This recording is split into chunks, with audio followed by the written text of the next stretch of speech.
First up today is Nick Farrell. Coach, thanks for making the time to join with us today.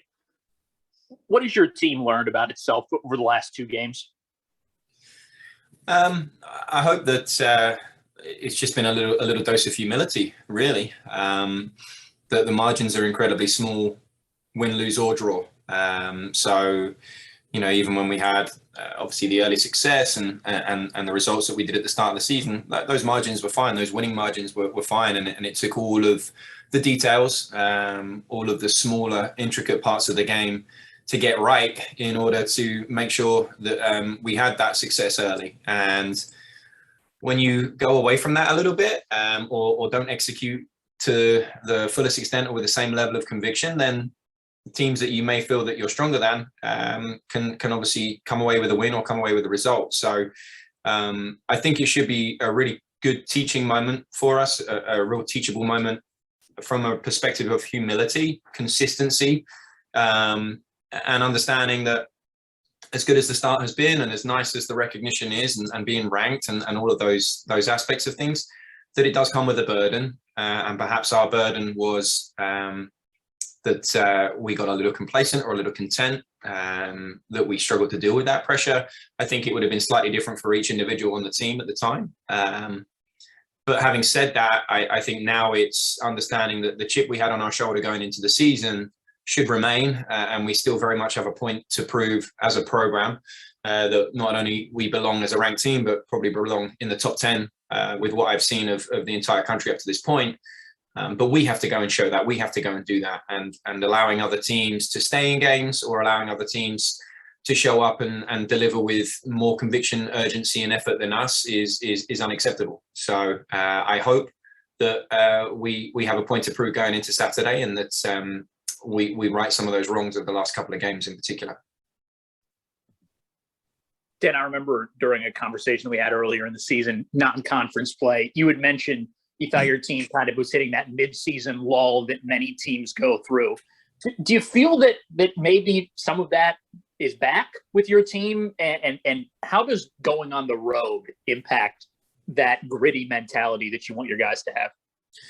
Yeah, look, I think there's a sense of inevitability in every season, I would say, because the volume of games is so dense, and the amount of time in between them is so short that you get caught, if you like, just failing to recognize just how important every game is. And here we are, and we've only got 6 games left, and it felt like yesterday that we just started pre-season. So what time we have with this team and what time we have during the full season is so precious, because it just goes so quickly. But inevitably, when you play a game on the weekend, another game midweek, and you're looking at 2 to 3 games every 7 or 8 days, there will be some monotony. Whether you win every game or not, there will be some sense of monotony that creeps in every college program I've ever been a part of. So again, reinforcing our habits, reinforcing that consistency, reinforcing the off the field behaviors and everything from that regard, all the things that we needed to do right to have that early success must remain consistent. And that is what a great team is. It is consistent. We haven't dropped off by much, but just enough. I think just enough. I think that was a general feeling and a collective agreement of the staff and the players that while we haven't been bad, we haven't been as good as we were to start the season. And I think that can come through that early success, through the consistency and the challenge of the grind and that aspect of things. So with that said, like I said, I think now it's understanding that we're closer to the end than we are to the start right now. And we should take a lot of confidence and a lot of encouragement that we have performed as well as we have at the start of the season, and that we've got the types of results we have at the start of the season, and that we can do it again, and we absolutely can. So sometimes at this point in the season, having a game like the NIU game and losing a game can honestly be a really pivotal turning point for the better. Thankfully, during my career to this point, it has always been that for me. So anytime we've lost a game, I've always seen a response from my players. And I really do get the sense from this group and watching training this week and the conversations we've had that there is still a point of proof with this group, and they want to make amends from that result, in particular from NIU. Okay, so along those lines, Dan, when you're talking about a response, how much of that can you influence at this point? Like, is that all on them to bounce back? No, I think it's making sure that we have the right type of interventions with certain players, understanding the personalities throughout the group, recognizing who needs, just pulling to a side and a casual conversation, an informal conversation, an arm around them.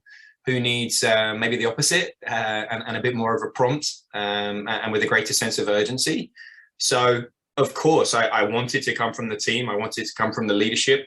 I want them to understand. And again, that is the reality, right? That for some of our seniors here and some of our players going into that are in their last season, there are only 6 games guaranteed. And then that's it. That's it. We have to earn everything after that. And that comes through the results that we get in these last 6 games. So I want it to come from them because they have the most at stake, as it were, as they're closest to the finish line.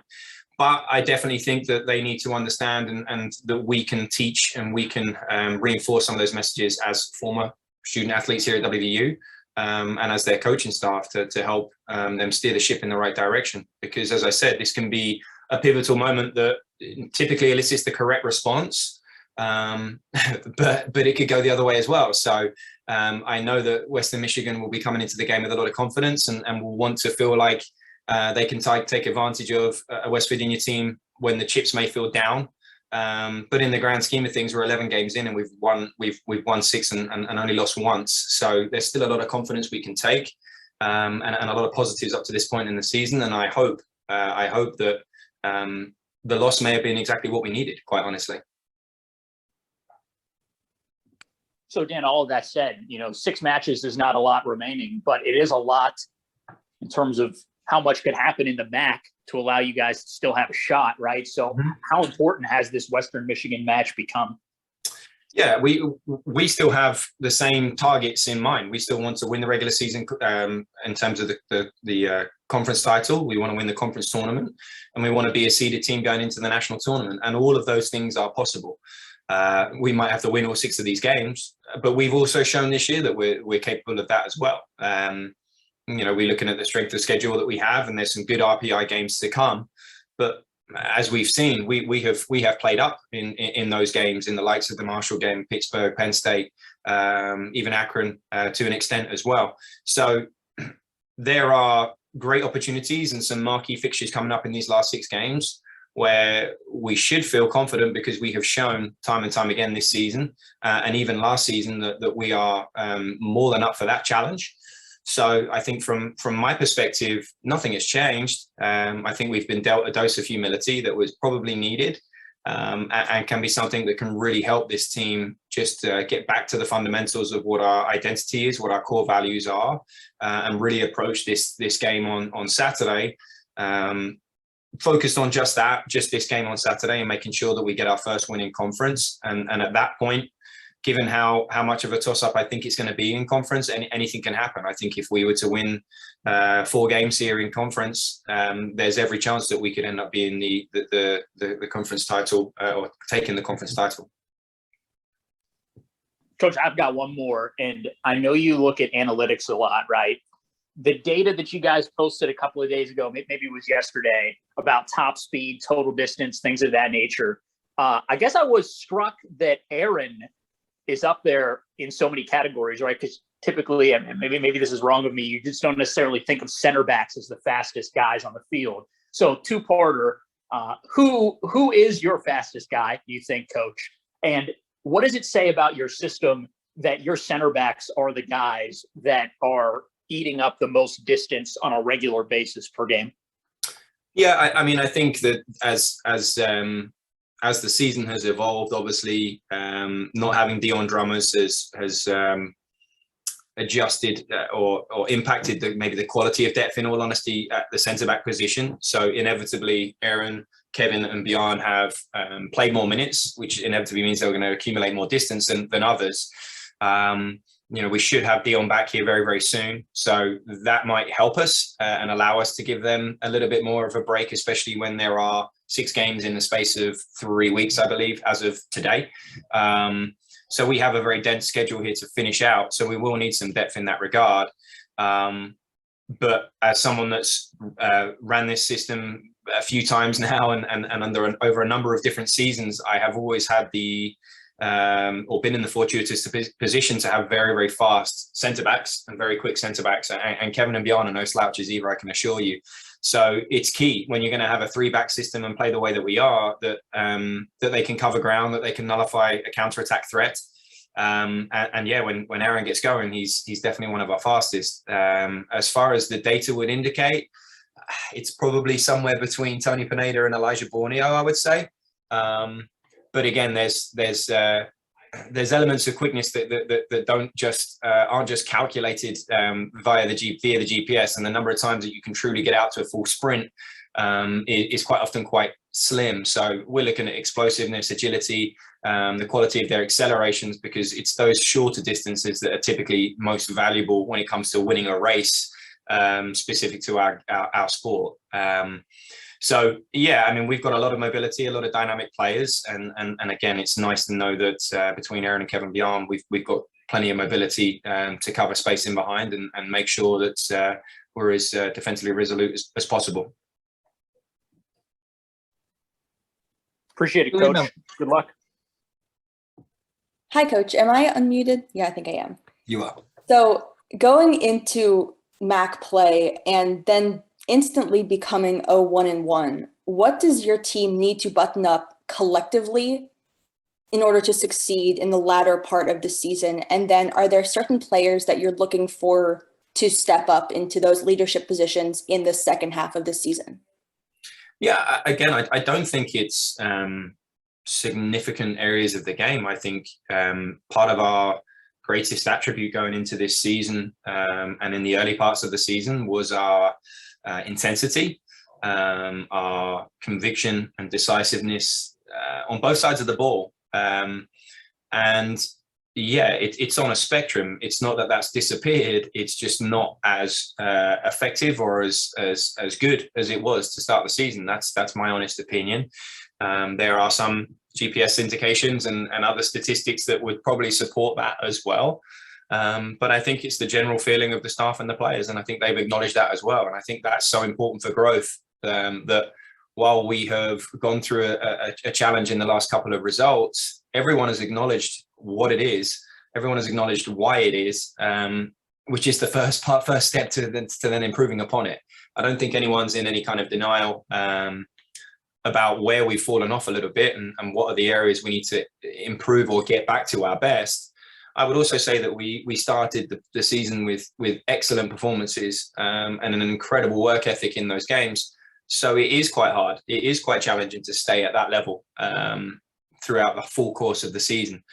And as we've learned and will continue to be to learn, the game of soccer is very, very fine margins, and you can dominate 89 minutes and still lose the game. So we have bared the brunt of that, I would say, specific to the Lehigh game, where again we were incredibly dominant throughout, and one mistake allowed them into the game, and unfortunately we hadn't done enough up to that point in the season, to finish it off. So I think it's marginal. And then to your second question, I think all of our attacking players have wanted more up to this point in the season. They wish they had more goals. They wish they had more assists. I think they feel like our conversion from the quality of chances that we've created isn't high enough. But that shouldn't be something that they carry with them in a negative persona or aura going into this last 6 games. It's okay, now you have 6 games where any one of you could score 4 or 5 goals in this 6-game stretch. And how would your perception of your season, your perception of yourself, and your contribution to this team change? And it can be a fickle game in that regard as well, right? There's the likes of Tony Pineda or Luke McCormick who maybe haven't quite had the numbers that they want through 11 games in the season that could go on a little tear here to finish the regular season and enter postseason with a ton of confidence. So you face it head on, you work on it in training, you approach it with them you talk about the elephant in the room, and you hope that they came with a really strong mentality, a ton of bravery and courage going into Western Michigan, that when the chance falls their way, they're going to take it.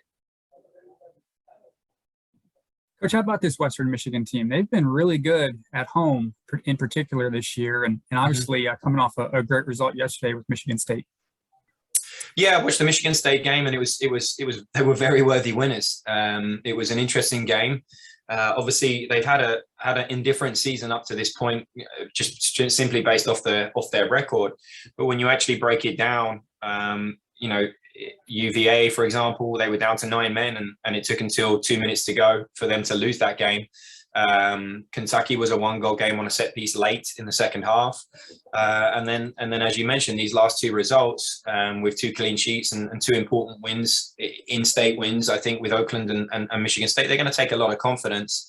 I think perhaps the areas where we focused on them is one, to see if they've evolved and how much since we played them in the spring. It does look like it's very similar personnel, a very, very similar identity.